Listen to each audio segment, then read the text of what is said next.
really think you're going to quit? Yep. Man, I don't know if we should have this conversation publicly or not. Yeah. Like, look, I don't know.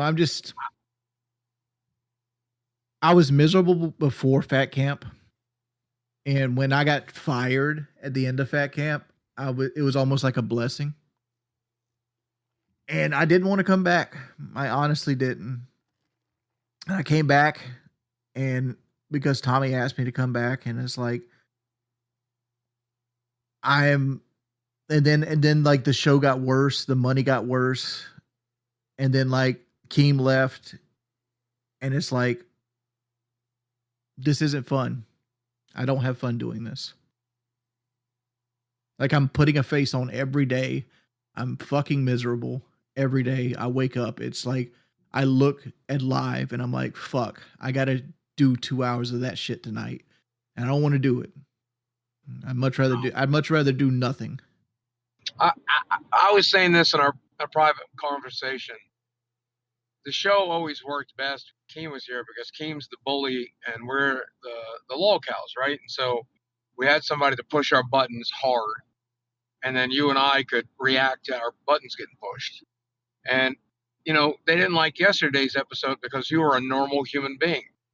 They don't like today's episode because you're a normal human being. You're showing your normal side. Today's episode is bad right now. Billy's trying his hardest to save it, but it's bad right now. Like, everybody knows it. That's why you jumped up here. It's like my head's not there. I'm stuttering. I'm not being my normal self. And it's just because of, like, I don't know. I'm just like, it's miserable. I'm miserable. And it's like, yeah, I don't need to be here. And like Gidgey said something the other day that resonated with me, where she's like, you don't care about this. Why are you here? Everybody else would love to be where you're at. And yeah, you're right. I don't want to be here. I'm blocking somebody else from achieving their dream because this isn't my dream. Like, I don't want to be a part of this network where like you pour Pepsi on your head and eat mustard and wear shock collars till the end of fucking time. It's just, it's who I am as a person. It's like this whole show for the last 2 years has been one ever long telethon, 24 hours of just constant, like, let's do the dumbest shit possible for money. And I've always stated before, like, this is the show that faked cancer. Like, once it faked cancer, it got hot. It's never grown since. We went from 24,000 subscribers to 94,000, and we're still at 94,000 a year and a half later. All we're doing is like moving the chairs around the Titanic. And I don't feel like it's growing. I don't feel like everything's doing. I think it's just constantly like, how much money can we siphon out of this? And it bothers me to my core to be a part of it. And I'm just not happy with it. It's not what I signed up for. I signed up for a podcast, and it became this. I respect and understand that. I genuinely do. Like, I like what we do. I like doing it. I missed you guys yesterday a lot. I wanted to call in as soon as I could. Today. I actually scheduled my day so that I knew I would be in traffic so I could call you guys. I like working with you. I mean, I liked working with Keem. Keem hates me now. That's fine. Life goes on. I like working with you. If you quit, I'm going to miss you a lot. So, yeah, I respect it. This is probably my last show, Boogie. Fuck. This wasn't going to be an easy week, right? Boogie was going to be gone. Keem's gone. No, it's not in the week. It's like, yeah, I know. It's not what I want. It's not what I want. It's got nothing to do with this week. It's got nothing to do with the streams by myself. It's got nothing to do with like me having like the worst monetary stream yesterday, and it's followed up with this one who's had 2 donations in the first 40 minutes. Yeah. And like, you got people out there that's going to always criticize. You got people in the chat like, well, Wings is lazy. It's not lazy, man. Like, it's a never ending mental struggle. And like, everybody is feeling it, even if they don't want to put it out there. Everybody's feeling it. The reason that we're covering Bust for the 15th time you've heard today is because it's hard to do 2 hours of a podcast every day of the fucking week. It's fucking hard. Yeah. Yep. And then if you're going to do current events are fucking miserable. right? Like the other day, like what we were going to talk about, a guy running his truck into the fucking church and shooting people, followed up by a school shooting, followed up by like a person that going to trial for like the assassination of a political figure. Oh, That's World why War I III is gave right up. around the corner. That's why I gave up gaming news at the end of 2019. Like it was very lucrative, right? I was able to keep sponsors and stuff. The problem was it was just so depressing with the Blizzard Cosby rooms and watching the gaming industry fall apart and watching these AAA companies destroy what was once my favorite thing in the world. I just couldn't do it anymore. And I didn't even really game through 2020. Like it's so hard to come up with something to talk about. I don't want to talk about gaming news. It's depressing. I don't want to talk about real news. It's depressing. I want to get up here and make an ass out of myself. And I feel like that gives me an escape and that gives them an escape too. But you can only do that so often, right? It's hard to pour Pepsi on your head every day. It's not hard to pour Pepsi on your head every day. It kills your soul. Yeah. Keemstar, you're live. Well, you know, the world is fucked up. But that's why we do the show. You know, we're the distraction to the fucked up world. And yeah, you know, you said, you know, I feel like we're trying to squeeze any dollar we can get out of this or whatever.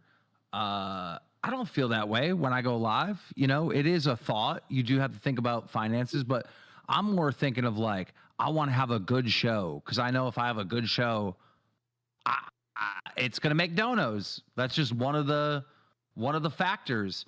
Yesterday, you got a lot of shit for not making any money, but I listened to the whole show. It was a great conversation. And I even put in the Discord, you guys crushed it. I've seen a lot of positive comments this week with you bringing what you do bring, Wings. You have that podcast microphone. Here's the problem I have, though, is when you said, I just don't want to do this anymore. I'm not happy here. I know what that feels like. That's why I walked away. Yeah. That's my problem. I can relate with you 100%. Yeah. I'm not happy, man. It's not for me no more. And like, well, I feel like if I could sit here and block somebody that would rather be in my position, or I could sit here and just be miserable. I don't need the money. I do well for myself. I'll put it that way. I do well for myself. Well, then we should plan the big Wings final stream tomorrow. That's this one. No, just do tomorrow. Friday night. It's payday. Wings, you're going to make money. It's the farewells. I don't need the money. I'm leaving the server after I get in this call. Oh, man. So this is the farewell stream. This is the farewell stream. Well, let's make it a happy one then. If it is the farewell stream, let's talk about the fucking fun shit that happened. The good times. There had to have been some experience that you've had when you were here, which is a happy memory. I gained more weight.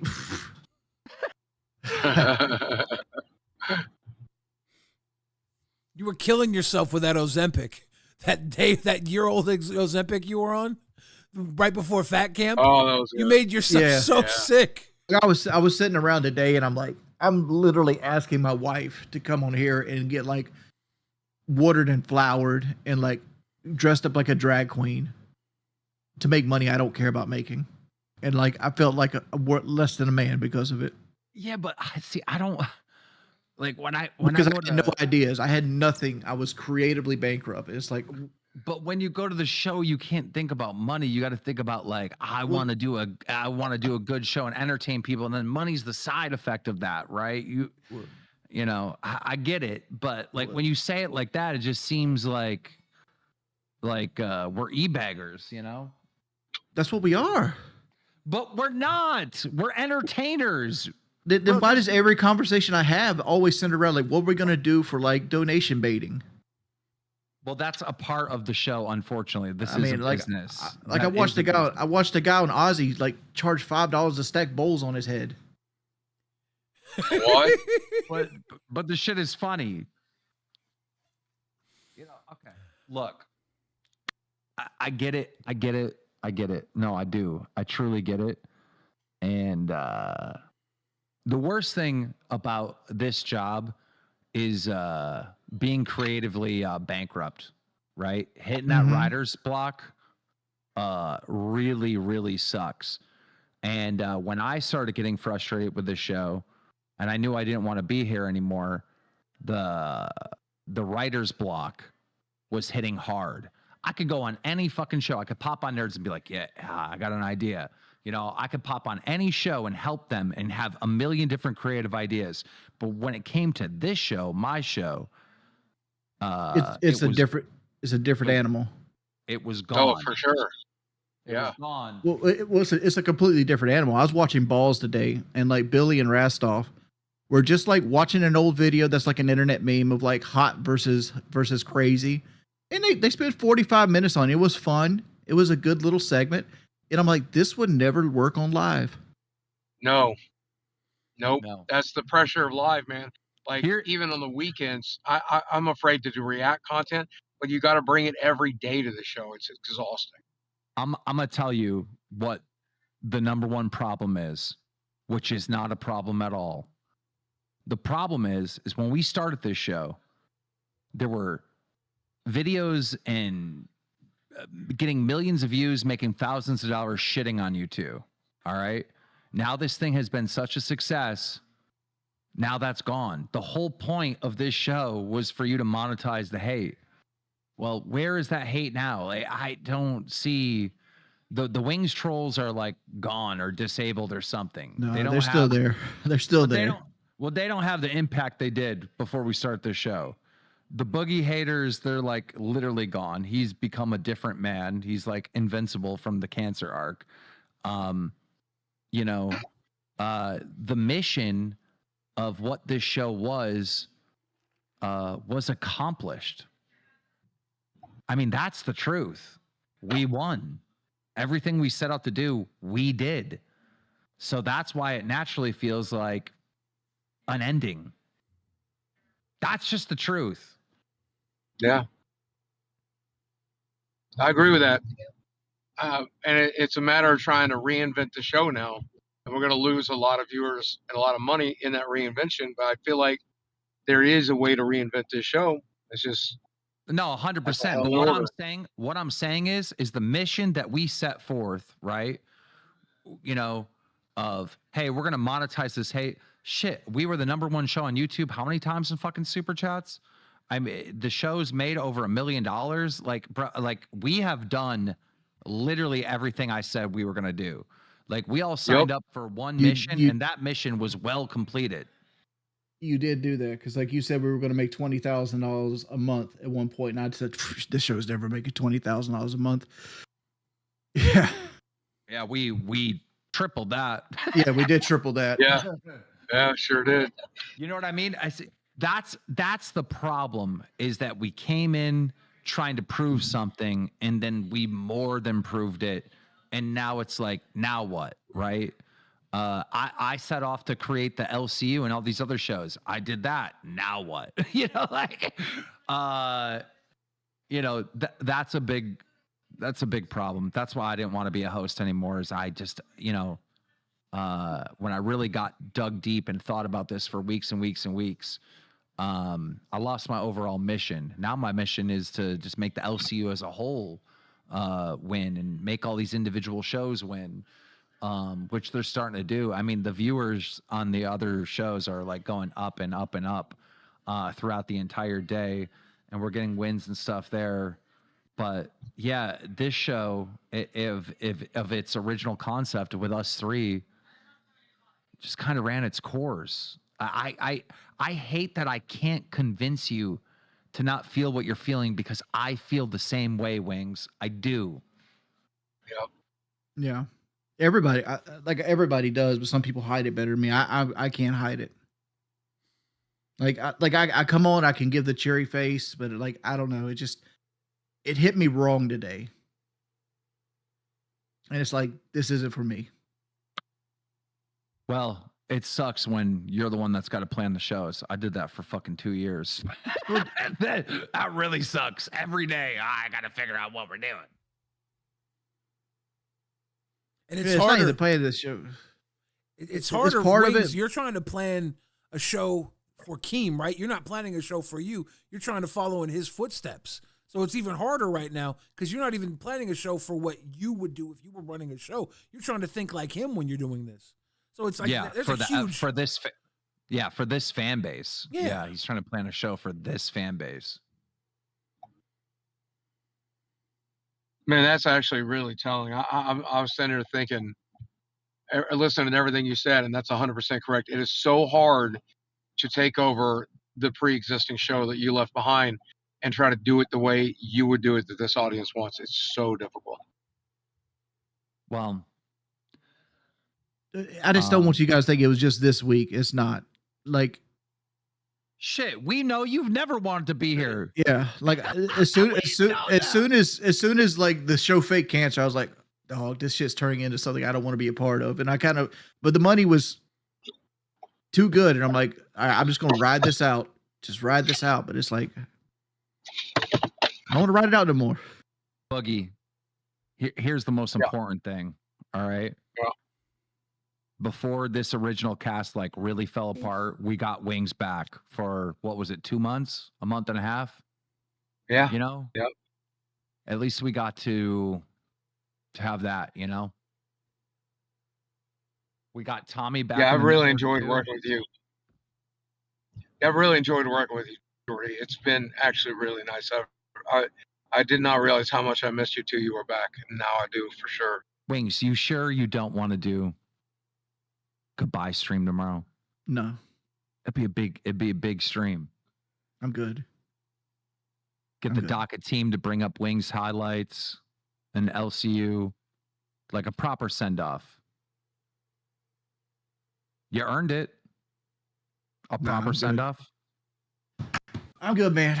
I'm good. Come on, dude. You know, please. 18 years has never worked on me. Why do you think it's going to work on me this time? We need Sweet Tea up here. I bet she could get these. I'm going to have to pull my big guns. I'm not sending the final check unless you do the farewell stream. And like before I came back on live, I was actually going back into the workforce. Okay. And I'll probably just go back into that and like just do my streaming as the side project. And if I don't get back to the workforce, I'll just stream. What was like your final, like what was the nail in the coffin? There was no, well, it was the day, like when I seen like Kelly's picture get put on the thumbnail, and I was like, I don't want to put my wife through this. Oh. It was like, whoever made that thumbnail it was my idea. It was my idea. It was nobody's idea but mine. I made the call, but when I seen it in action, it's like, oh, honestly, like I came into today's show, I was like, fuck it, I'm just gonna chill. Like I knew coming into the day show, like it was gonna be my last one because Kelly talked me into it. Because I was gonna no call, no show. Fuck. And just like, oh shit. Yeah. Well, like, I'm glad you didn't do that. I was over it. Like it's like, okay. I've had a lot of shit going on in my family recently too. Like my sister's gone ape shit. Like I don't want to get too deep into it, but like that's been taking a huge part of my my mental health lately. Is like my sister is kind of like experimenting with things she shouldn't be experimenting with, and like she blocked me recently. You know, and like there's a good chance I'll probably be burying her before I bury my mother. So there's that. Yeah.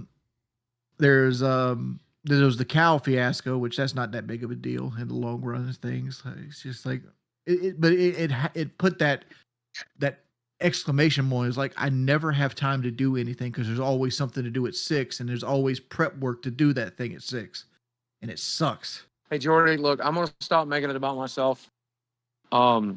And I'm gonna dip and let you have the floor. But before I go, God, I'm trying to say the right words so I don't fuck it up. Thank you. You got my number.